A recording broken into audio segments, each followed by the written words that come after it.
Welcome back to the channel, everybody, and welcome to your Enhancement Talent review for WWE Monday Night Raw, August 12th, 2019. We're going to waste no time. I'm going to go right through this segment by segment. Yeah, I got nothing else to say. There were some big happenings on this Raw show. Overall, I thought it was a pretty good after SummerSlam show. Kept the momentum going in a few different ways. There was a big shock return, which you can tell by the title and all that on the video, that we will get into when we get to it. But Raw started right away with Seth Rollins coming out to cut a promo after his victory over Brock Lesnar last night at SummerSlam. Seth comes out. He says he didn't think he had what it took to beat Lesnar, and when he thought it was all over, the crowd came alive for him, and after that, he knew he had what it took. And, you know, this was, genuinely, this was a cool moment. I'll give Rollins that. It was cool to see him have that sort of embrace with the audience, but I do wish that they acknowledge that, you know, the crowd was against Seth to begin with, and you know that can be played off like, you know, you didn't want me at first, but we got there, and yeah, so that would have been good just to mention that in some way or another, but.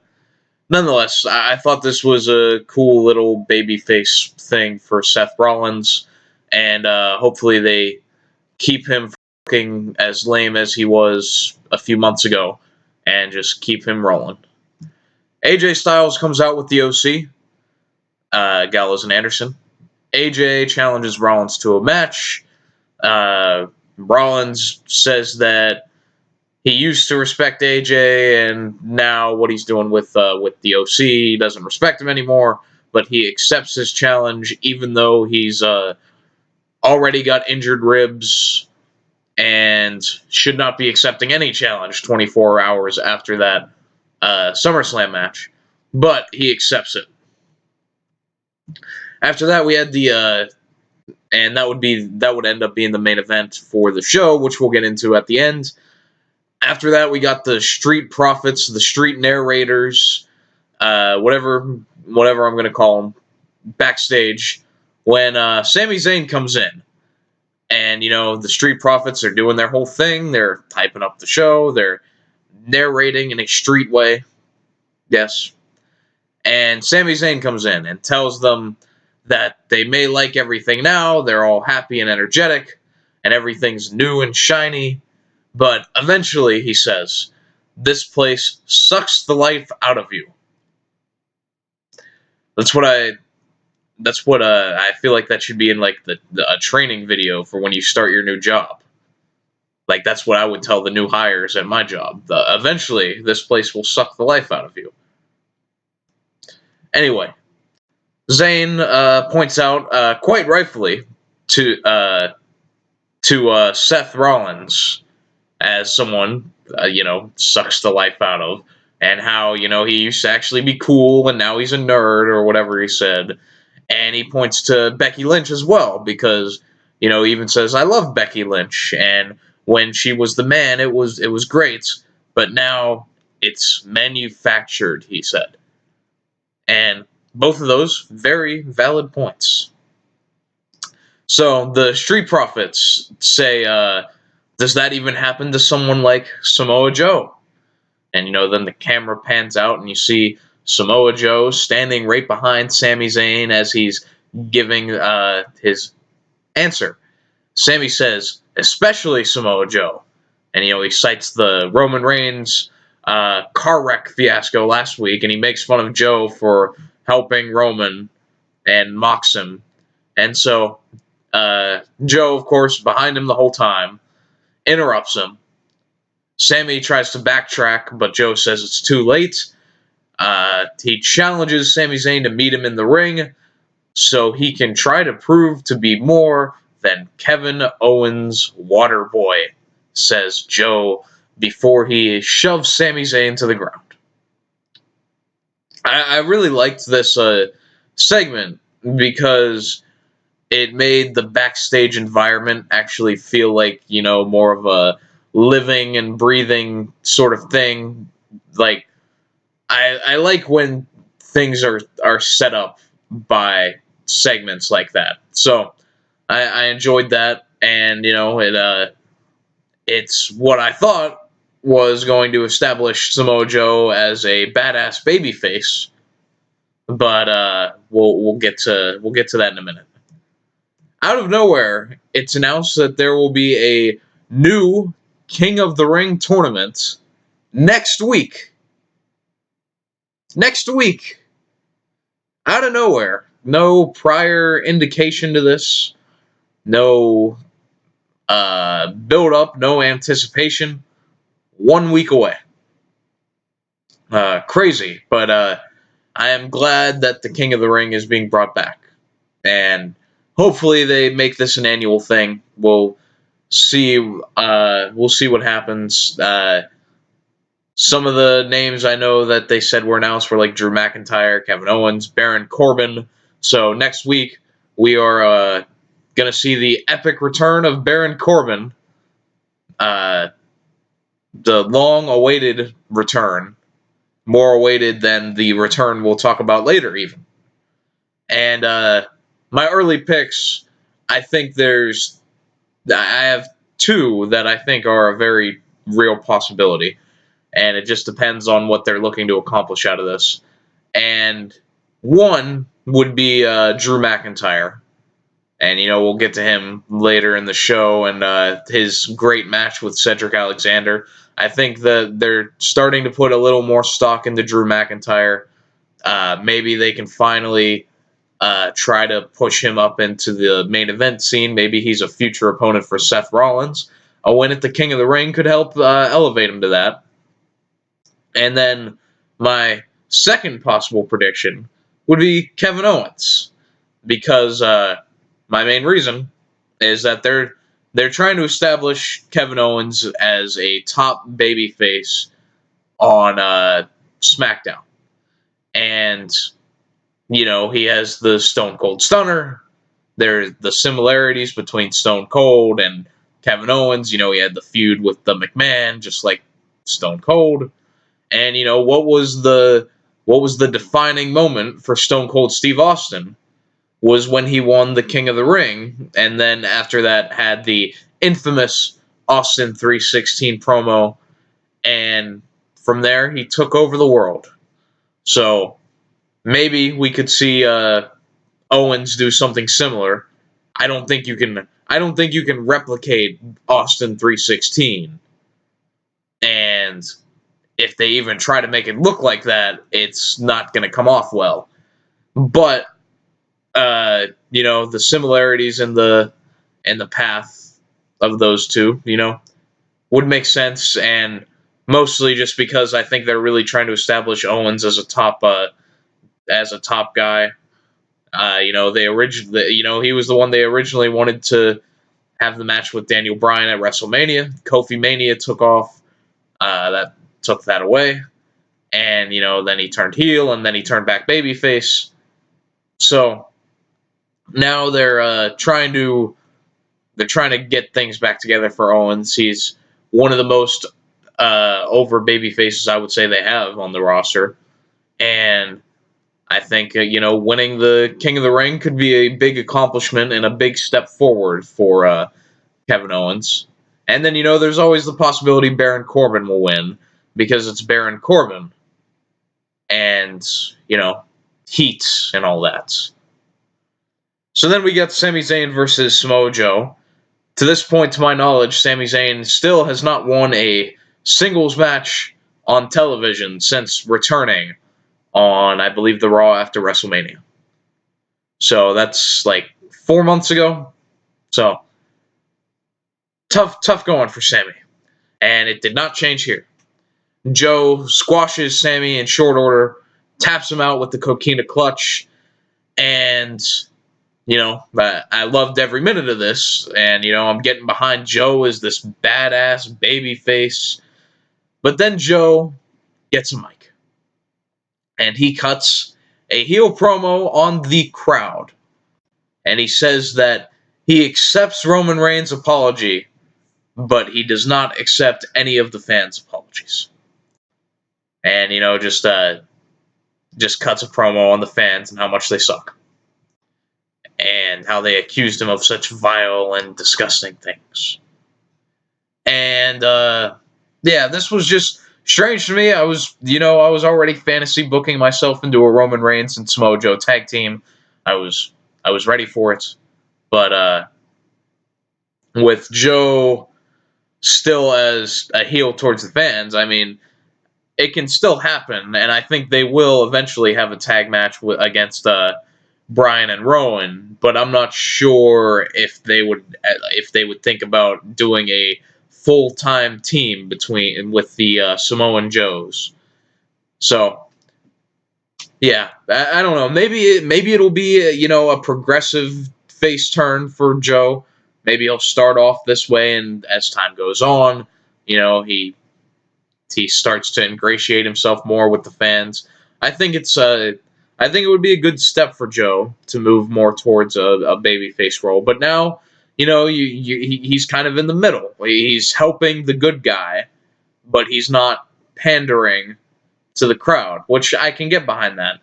And if they go on that path and they keep Joe as just, he doesn't have to be a babyface and he doesn't have to be a heel, and you just let him be a badass and let the fans decide for themselves if they like him or not. So we'll see where it goes. I'm interested, but it's Samoa Joe, and on the WWE main roster, Samoa Joe has often been disappointing.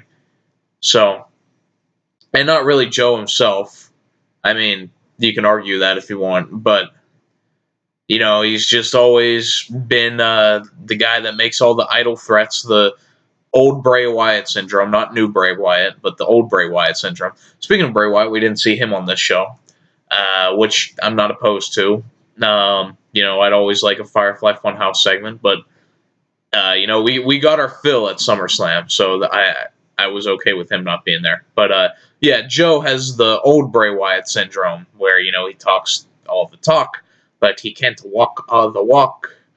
And so hopefully with this new lease on life for Samoa Joe, we can start to see him do more. And also, after he cuts this promo on the fans, Corey Graves clearly did not listen to him, because Samoa Joe said he accepts Roman Reigns' apology, but he does not accept the fans' apology. And Graves after that said that Joe doesn't accept either Roman or the fans' apologies. So clearly he was not listening. After this, we got Dolph Ziggler versus The Miz is supposed to happen. You remember this was set up on the contract signing last week, that Miz said that they have a match next Monday on Raw, not at SummerSlam, because it's going to be Goldberg versus Dolph at SummerSlam. Dolph got squashed, as we projected he would, and took like 3 spears from Goldberg. So he comes out in street clothes, Dolph does, for this match, and he says that he is not medically cleared, and that the match will not happen. And so he goes to leave, but as Miz is gesturing to the crowd, Ziggler runs back in, he blindsides Miz, and then the match starts during the commercial. And for one, like, when you have an attack, like, the way they did this really took away from Ziggler's heat in the match, at least from a television perspective, because they had the blindsiding attack, but then they cut to commercial, and then we missed all of the heat that Ziggler could have had when he's beating on Miz, and then as soon as we get back, it goes right into Miz's comeback. So I know that sounds contradictory to how I've complained before about the not having wrestling during commercials, but damned if you do, damned if you don't, I guess, because that took away from the match, I thought. So Miz gets his comeback. He comes back, and he ends up winning with a figure four, surprisingly. I can't remember the last time Miz has actually won a damn match with that move, but here we are. He submits Dolph Ziggler. Dolph, I don't know if this is like his new gimmick, but he again trash talks Miz as he's on the ground in pain. Just entices Miz to come back in. So Miz does come back in and hits him with a skull-crushing finale to end that segment. So I don't know what the deal is with Dolph. I don't know where they plan on going with that whole, if it's even going to be like an ongoing theme that he just gets beat and then continues complaining on the ground to entice someone to come back in and beat him up more. Maybe his new gimmick is he's a masochist and, he likes it. I don't know. Becky Lynch has an interview, and a quote-unquote interview. She basically just took the mic from Charlie and said that she's got some getting even to do, essentially. She said that Natty had a debt paid to her, and it was then she paid it. And Becky is going to get back at all of the people that before got one over on her. And now that she's at the top, she is going to find these people, I guess, and get them back for what they did. I don't know. Like, this didn't really foreshadow what happened later. I mean, it was. I'm not sure what the point of it was, but I mean, like, that was the Becky character, like, a while ago when she first, did the turn against Charlotte and beat her down. That she said that she's going to get even with all the people that have backstabbed her over the years. But that was like a year ago. Yeah, SummerSlam last year, actually. So exactly a year ago. So they're bringing that back in now, and I'm not sure how it played into what actually happened later, but yeah. Elias is out for a musical performance after last night getting speared by Edge when he tried to do this. And Corey Graves on commentary is he's literally begging people not to change the channel. So I guess that means that this should be good. Elias prompts whoever is going to interrupt him to go ahead and just do it because he knows how all this always ends. No one comes out until he eventually starts to play, and then right away, Ricochet comes out. The pew-pew! Pew-pew! Ricochet. And, he cuts a promo, he just tells Elias he sucks pretty much, and they have a match. And, I don't know. Like, I'm so over Ricochet at this point, and it's not even his fault. But, he's just another guy. And there's nothing to make someone look like just another guy, like a match with Elias. But, there's still those bright spots in between, like I had noted here, that Ricochet, at the beginning of this match, took the highest back body drop I think I've ever seen in my life. And I normally say that no one does a back body drop better than AJ Styles, but Ricochet looked like he was going to ascend to the rafters and come back down on this freaking thing. Ricochet, he tries to do a dive to the outside, but Elias gets out of the way and Ricochet splats on the floor. That always makes me cringe when someone does a dive and just splat right on the floor. Like, that shit ain't easy. That adds up. Elias So the finish here. Elias goes out and he gets his guitar and he brings it into the ring. He goes to line up Ricochet to hit him with it, but the ref says, "No, don't do that." And so Elias is like, "Oh yeah, you're right. Let me put this down."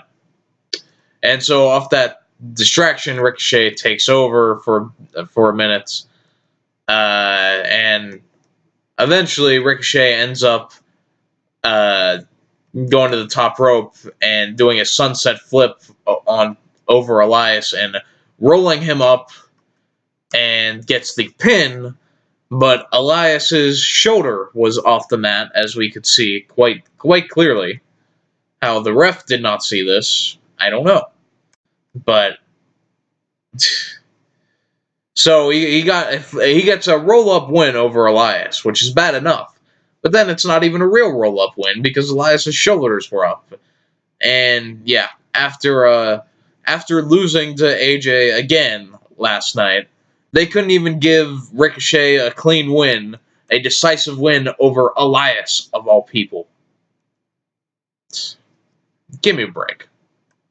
I'm over Ricochet. They're not going to do shit with Ricochet. And if you still think they are, then I don't know why. Because they've shown it with everything they've done with Ricochet since he's been called up, that they are not going to invest in him as an upper tier singles guy at any point. We had Rey Mysterio versus Andrade in a 2 out of 3 falls match following their singles match last week. And yeah, this was familiar, wasn't it? Like, I'm pretty sure that's the same thing they did on SmackDown, where, they had the one match, and then I think they might have been against each other in a tag match, and then they had the 2 out of 3 falls match. So it's like, and, that storyline ended up being dropped, so it's like, well, we didn't do it here, we didn't finish it, but let's just copy it from back then, and then put it back here so we can reuse it, and, finish it this time.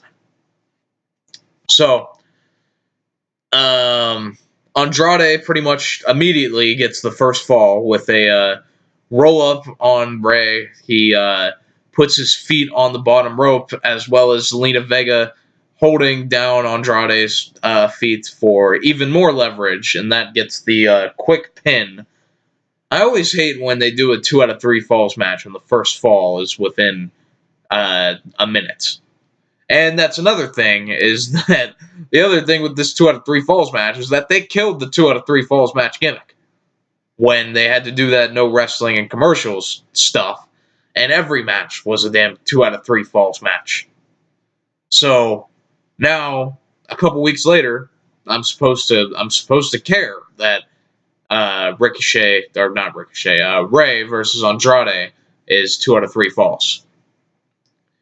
Yeah, so Andrade got the first win, the first pin quickly. After that, there was some good stuff. Rey did a sick-looking Hurricane Rana from the apron to the floor.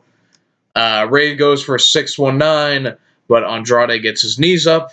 He lifts up Rey for the Hammerlock DDT and pins Rey clean on that second fall and sweeps Rey Mysterio. So yeah, I mean, that was surprising. I mean, not often do we get a clean sweep in a 2 out of 3 falls match. And after the commercial, Rey has a backstage interview, and he says he's never lost 2 falls in a row like that. And I mean, technically, you lost like 3 falls in a row because Andrade beat you last week too. But who's counting that? And Rey says he doesn't know what this means for his career, but he has to support his family. Charlie asks him what he's trying to say, while Rey continues to murmur something about his family and walks off.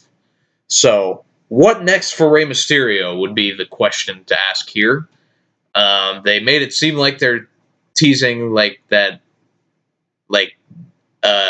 redemption storyline for Rey, or that he's going to retire, or whatever they're going to do. I would think it's going to try to play into like a redemption storyline where, Ray, I don't know if I have what it takes anymore, sort of thing. Then hopefully, hopefully that actually leads to something good, because I haven't really cared for anything Ray's been a part of since he's been back. Really, there hasn't been much. So, and the stuff with Andrade, it's always good stuff, but we'll see if they actually have a good payoff to it this time. They did a interview with Stone Cold Steve Austin via Skype. I'm surprised Michael Cole knows how to use Skype. So the whole point of this was just so Austin could put over Seth Rollins and put over Rollins' win against Brock Lesnar at SummerSlam. And, the advice that Steve said that he gave Rollins at Raw Reunion, and, just the whole thing was just Steve Austin putting over Rollins.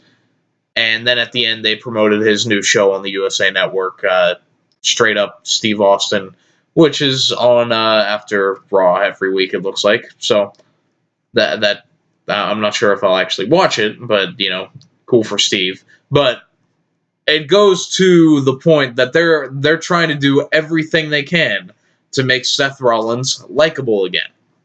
Last night, they had Canada's own Bret Hart endorse him, wishing him luck in his match.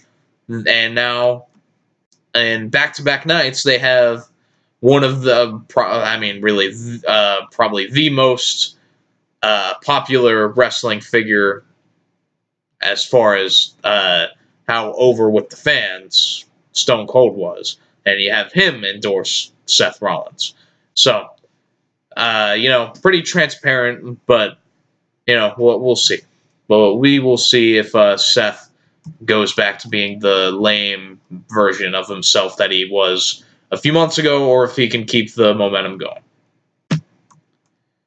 Let's see. We had more of the street narrator stuff. I guess the gimmick was that Dawkins was out too late at the SummerSlam after party. And so now he is trying to get hydrated, he says, because, he's dehydrated. That was in the first segment. But in this one, Dawkins is asleep, essentially. And Ford has to wake him up. And Dawkins ends up chugging out of a gallon of water. Drew McIntyre versus Cedric Alexander. This was awesome. Great stuff. And, a few weeks ago, Drew McIntyre had a great TV match on SmackDown with Kevin Owens. And, this time, he has another fantastic television match with Cedric. And, when I saw this match, I expected, after their first match went like 2.5 minutes and Cedric won with a roll-up, I was expecting this one to maybe go 5 minutes and Drew pins Alexander cleanly. But no, did that. Part of that happened. But this was a really, really good TV match.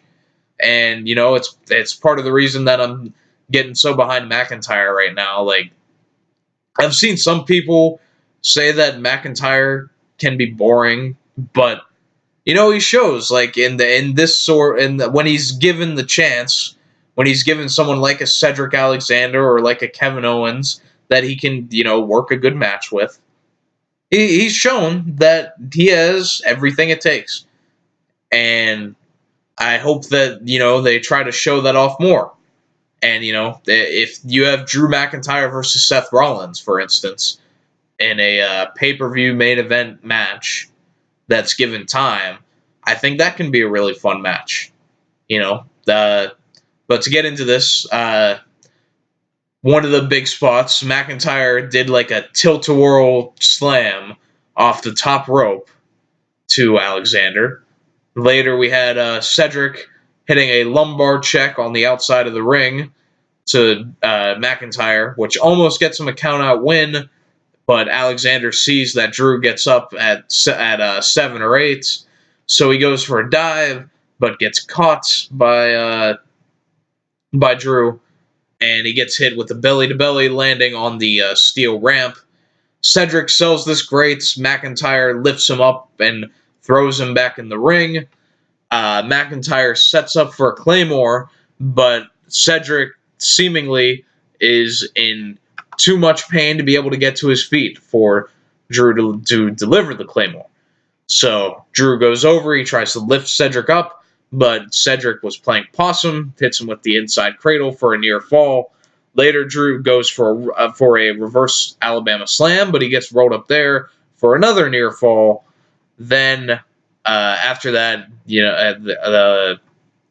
McIntyre ends up slinging Cedric into the ropes. McIntyre himself is running the ropes and hits Cedric with a devastating Claymore that flips him upside down, lands on his stomach, and McIntyre gets the clean win over Cedric. Great stuff. And, it's 50-50 because, Cedric won the last time. Drew gets his win back. But I will overlook that because they gave them time to put in a very good match. And, if this ended up being a 5-minute match where Drew wins decisively with the Claymore like, I thought it probably would have been, then that would be a different story. But, they gave them the time to actually have, a good wrestling match on the wrestling show. So, credit where it is due. That was fun. Robert Roode has a squash match against No Way Jose. He doesn't have his mustache either, so, is he really Robert Roode still, or is he just Bobby Roode? I don't know. And honestly, who cares? This is the fifth fake push of Bobby Roode. I guarantee he probably won't be on TV next week. And, maybe he will be, but either way, this isn't going to lead to anything. They're never going to do anything seriously with Bobby Roberts, Bobberts, Bobbington, whatever they call him. They're not going to do anything with him, so I just don't care. And yeah, he beats No Way Jose, and that leads into this Paul Heyman interview because Charlie Caruso is standing by the Brock Lesnar locker room, which Brock Lesnar is not at. Just Paul Heyman is there. And she's going to have an interview with Paul Heyman after this match. So afterwards, Heyman has an interview, and he states that WWE has stated that Lesnar will get no more rematches against Seth Rollins. And I couldn't believe my ears. So that means that I assume, as long as Seth Rollins is the champion, that Brock Lesnar cannot get another shot at Seth Rollins, and I freaking rejoice. Done with seeing Brock Lesnar in the damn title scene. Let him do his money matches, build up some big fights, but I don't need to see Lesnar with the title anymore. And I don't need to see Lesnar versus Rollins again.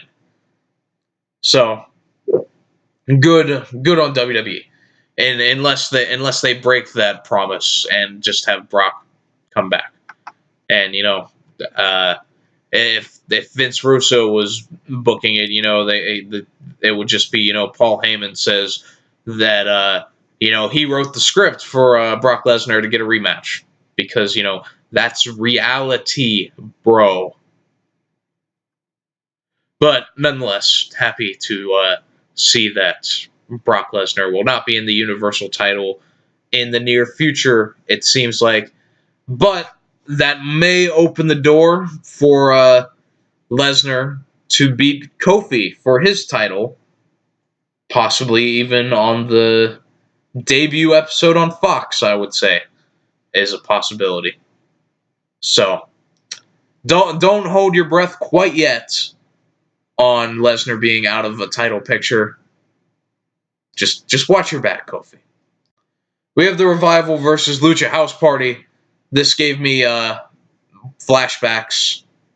Fortunately, I should say, There were no Lucha House rules for this match.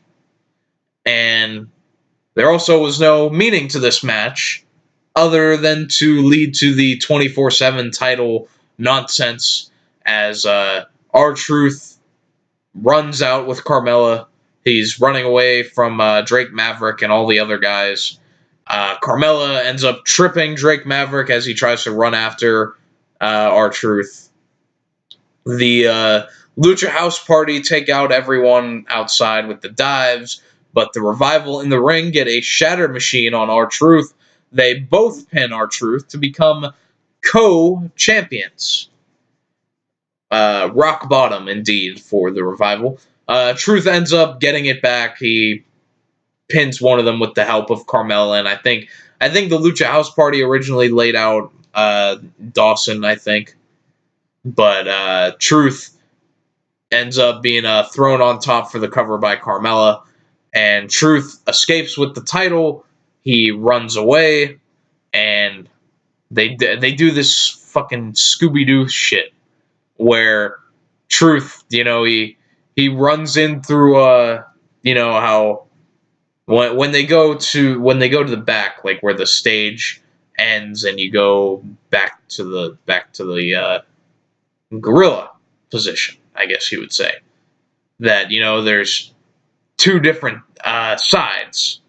So, he comes in one side, everyone chases after him. Drake Maverick gets up and limps after him. And, they all chase after him one way, and then he comes out the other way. And so after that, Truth goes through an alternate exit, and he and Carmella are celebrating his 74th championship win, I think was what R-Truth said. And that, he has more title wins than John Cena and Ric Flair, he said. That's not actually true. This was only his 12th win, but only his 12th, I say. But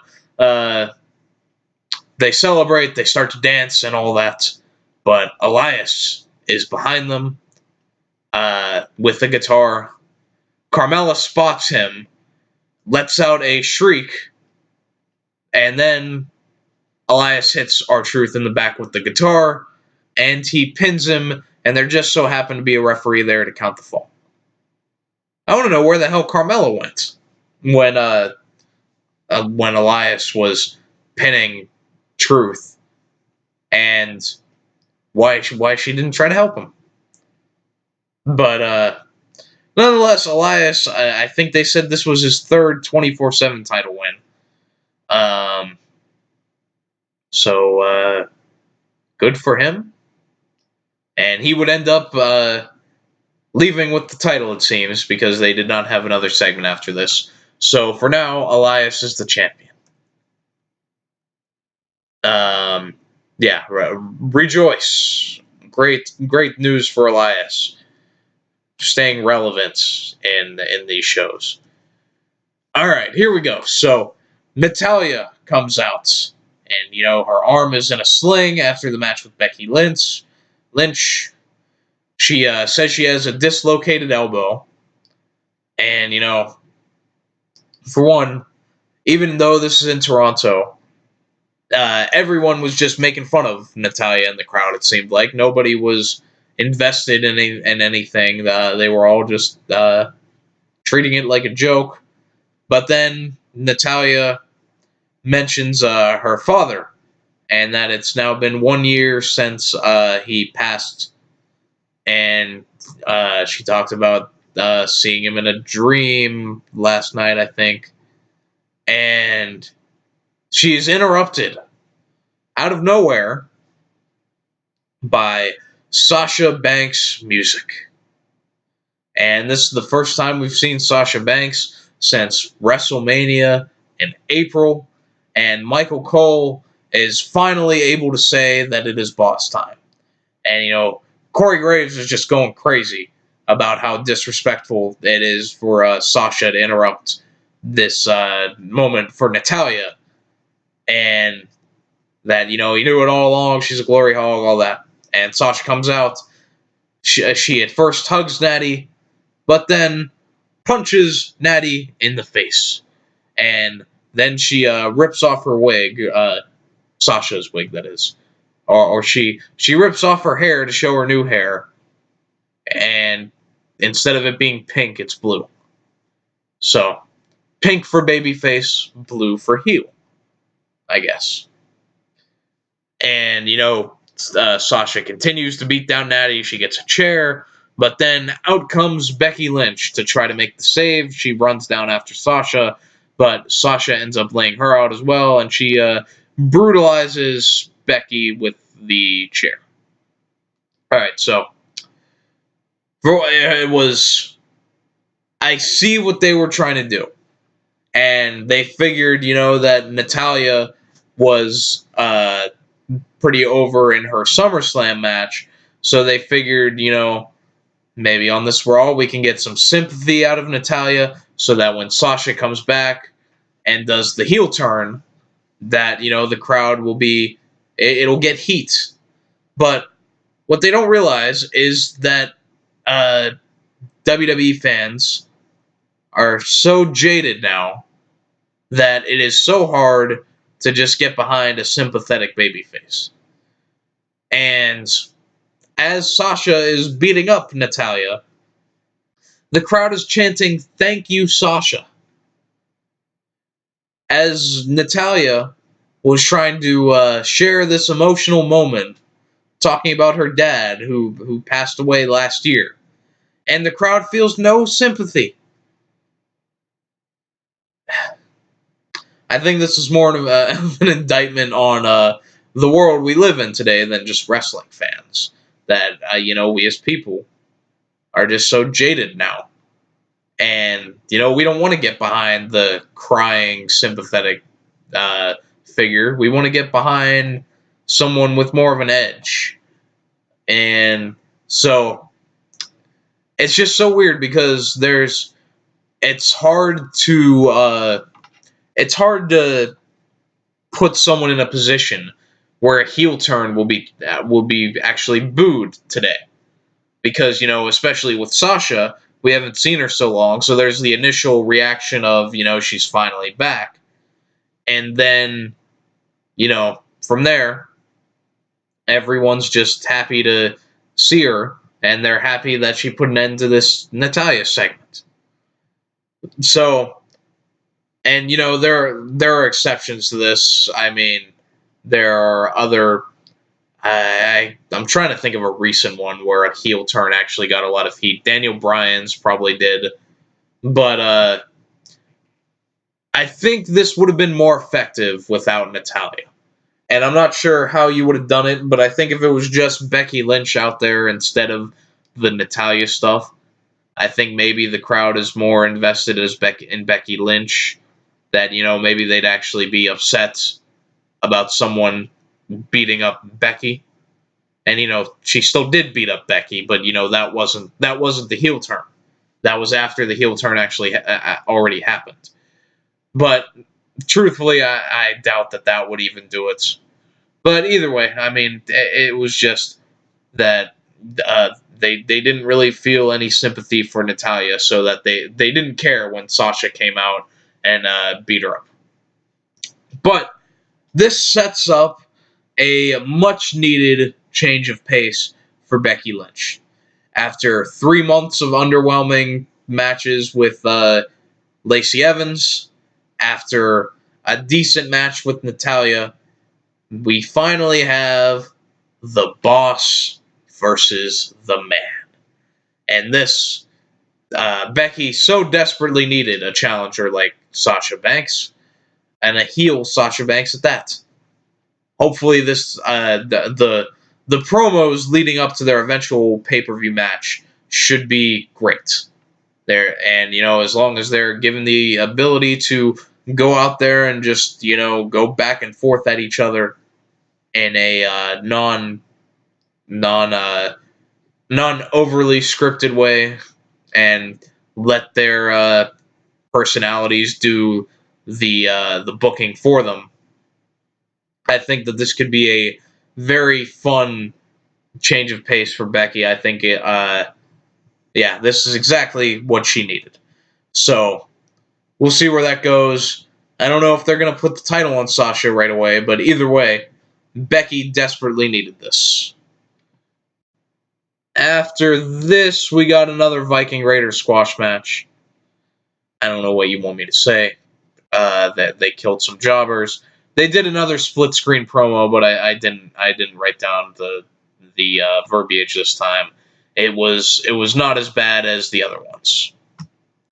We have Alexa Bliss and Nikki Cross defending their I was about to call it the SmackDown Tag Team Champions, the Women's Tag Team Championships. So with this title defense, they already have more title defenses than the Iconics' whole 4-month title reign in a week. There you go. And they defend against the Kabuki Warriors minus Paige, who was off getting neck surgery. And they've already ran through 2/3 of their challengers. Because now the only team left is Mandy Rose and Sonya Deville. And, of course, last week, the final two teams were the Kabuki Warriors of Asuka and Kairi Sane against Bliss and Nikki. And it ended with Alexa Bliss giving Twisted Bliss to Kairi Sane for the pin. This was no different. The same finish. Alexa and Asuka end up fighting on the outside, but Alexa ducks a kick from Asuka that ends up bashing her shin against the post, and that takes her out. Nikki Cross, off a distraction by Bliss, hits a swinging neckbreaker on Kairi Sane. She tags in Bliss, who hits the Twisted Bliss and pins Kairi Sane for the second straight week.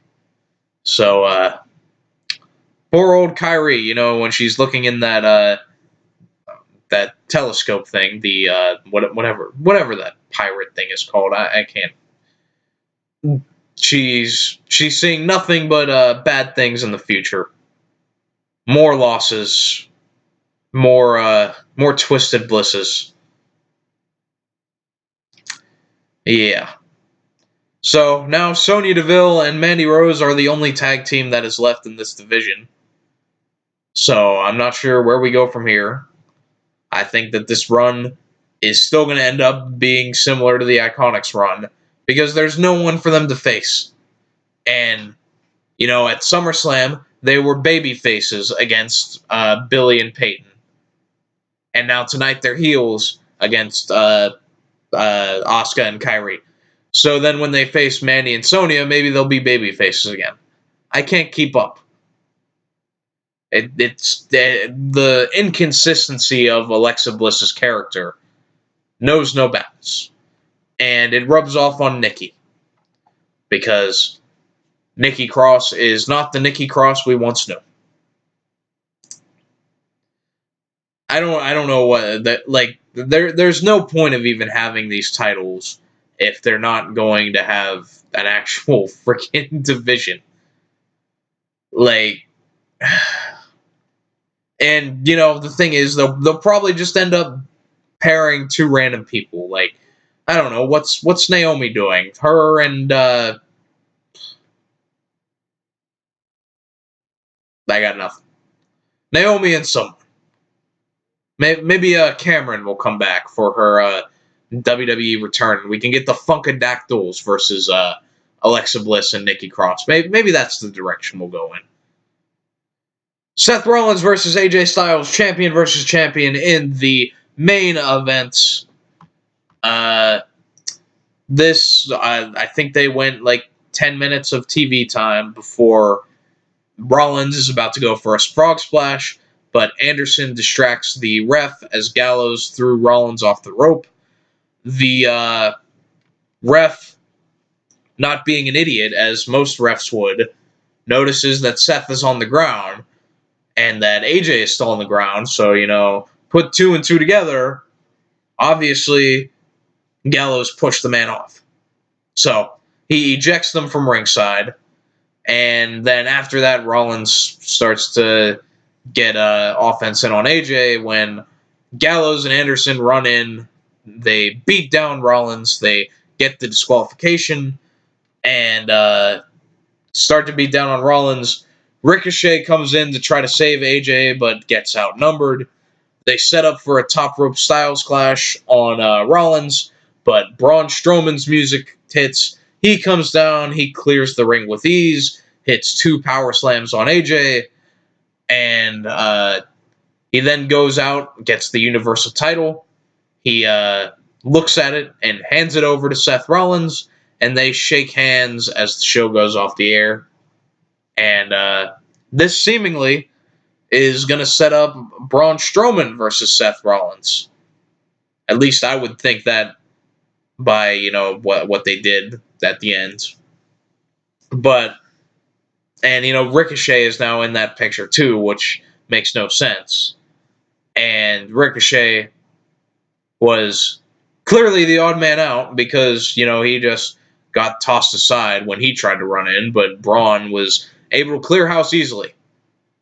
And I don't know, maybe we'll get like Braun versus AJ for a number 1 contendership, or maybe it'll just end up being Braun. I'm not sure how we'll get there, but I'm assuming that Braun Strowman will be the next challenger, which I don't know if it's a great idea with Braun being the a baby face now.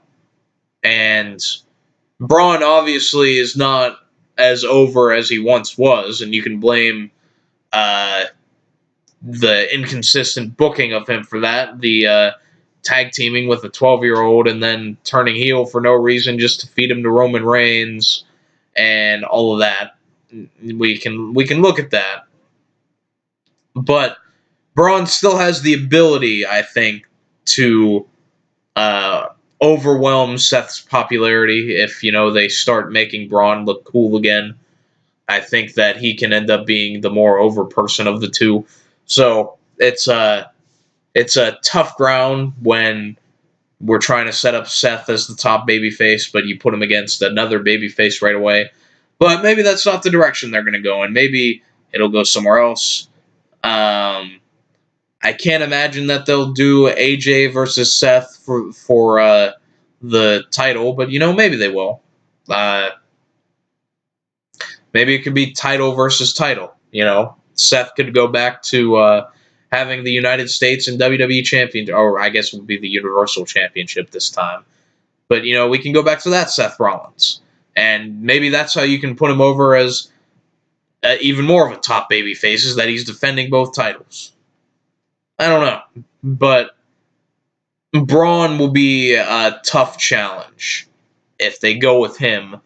Also because, Seth Rollins versus Strowman as far as the actual match goes, they can do they can do good stuff. And, I remember they had a Raw TV match a while ago back when Braun was a heel. That was a good TV match. But, Braun as a wrestler overall, they need a lot of smoke and mirrors to make Braun look the way he does. So as far as putting him in a main event match against someone like Seth Rollins, I'm not sure how well it will go. I mean, I'd be interested in it. I think that it could go well, but it also has the potential to go the opposite way with someone like Braun. So I'd be interested in that. But I'm not sure if it's the best choice for Rollins. I'm not sure what the best choice for Rollins is because there's not a lot of top heels, and not Baron Corbin again. Drew McIntyre, I think, is probably the best outcome that they can go with for Seth. But, we'll see. Either way, I thought that this was an above-average Raw show. There was enough noteworthy things with the Sasha Banks return. I like the Samoa Joe stuff. Braun Strowman being on TV again is good. I didn't mention that, but it's good to just see Braun positioned in that light again, as he's been obscure for a while now. So good to see that. Yeah, overall, it was an easy watch. It was a decent show. This should be the standard, really. This should be average, and then you know we get more good stuff. But for a 3 hour show, it was not it was not as bad as other Raws. So yeah, I don't know why I'm rambling like this. Oh my god, that just happens sometimes. You just start losing track of what you're saying, so you just say the same thing over and over again. But that's all that I will have for you today. We'll be back tomorrow with the SmackDown review. Yeah, until then, take care, everyone.